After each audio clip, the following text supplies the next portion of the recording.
দর্শক সবাইকে আমন্ত্রণ জানাচ্ছি বাংলা ভিউ লাইভে। আপনাদেরকে বন্যার খবর জানাতে আবারও আমি যুক্ত আছি আপনাদের সাথে, নাজাত আহমদ প্রকাশত। আমার সাথে ক্যামেরা আছেন আহমেদ রুবেল। দর্শক, আমি আছি এখন সিলেটের উপশহর এলাকার সি ব্লকে। আমি যেখানে আছি এখানে আপনারা দেখতেই পাচ্ছেন নৌকা চলছে রাস্তায়, কোমর পানি এখানে, যাতে যে কারণে সাধারণ মানুষের দুর্ভোগ আসলে চরম পর্যায়ে পৌঁছে যাচ্ছে। আমরা দেখানোর চেষ্টা করছি একটি বাড়ি যেখানে আসলে বাড়ির ভিতরে আসলে হাঁটু পানি হাঁটু পরিমাণ পর্যন্ত পানি রয়েছে। আমরা যেখানে তারা বলছেন সেটা হচ্ছে যারা বলছেন যেখানে তারা যেটি বলছেন সেটা হচ্ছে এখানে খাবার পানির তীব্র সংকট দেখা যাচ্ছে তাদের মধ্যে, এবং সাথে সাথে বিদ্যুতের একটি সমস্যা আছে। সেই সাথে এখানে যারা উপস্থিত তারা বলছেন এখানে চলাফেরার জন্য যে নৌকা বা রিক্সা তারা কিছুই পাচ্ছেন না।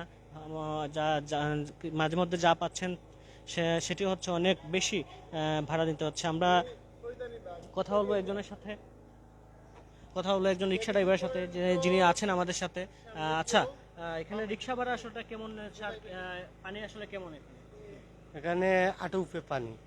রিক্সা ভাড়াটা আসলে কেমন? রিক্সা ভাড়া তো আমরা দেখা করি না, কেউ যে 50, কেউ যে 60, উপরে 100।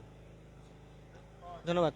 আপনি যেমনটি দেখছিলেন দর্শক, এখানে যারা উপস্থিত আছেন, আমি ঠিক উপশহর পয়েন্টের সি ব্লক 37 নম্বর রোডের পাশে আছি। এখানে আমি আরেকজনের সাথে কথা বলবো যিনি আসলে এখানে স্বেচ্ছাসেবী কাজে নিয়োজিত আছেন।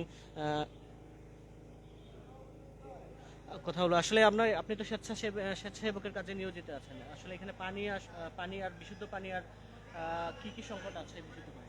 ধন্যবাদ। বর্তমানে আমাদের উপশহরে বিদ্যুৎ এর বাদে ছিল বিশুদ্ধ পানি, আর রয়েছে দেখা যায় বিদ্যুতের কারণে অনেক ফ্রিজ বা মুমূর্ষু রোগী আছে, তাদের মানে চিকিৎসা করা যাচ্ছে না।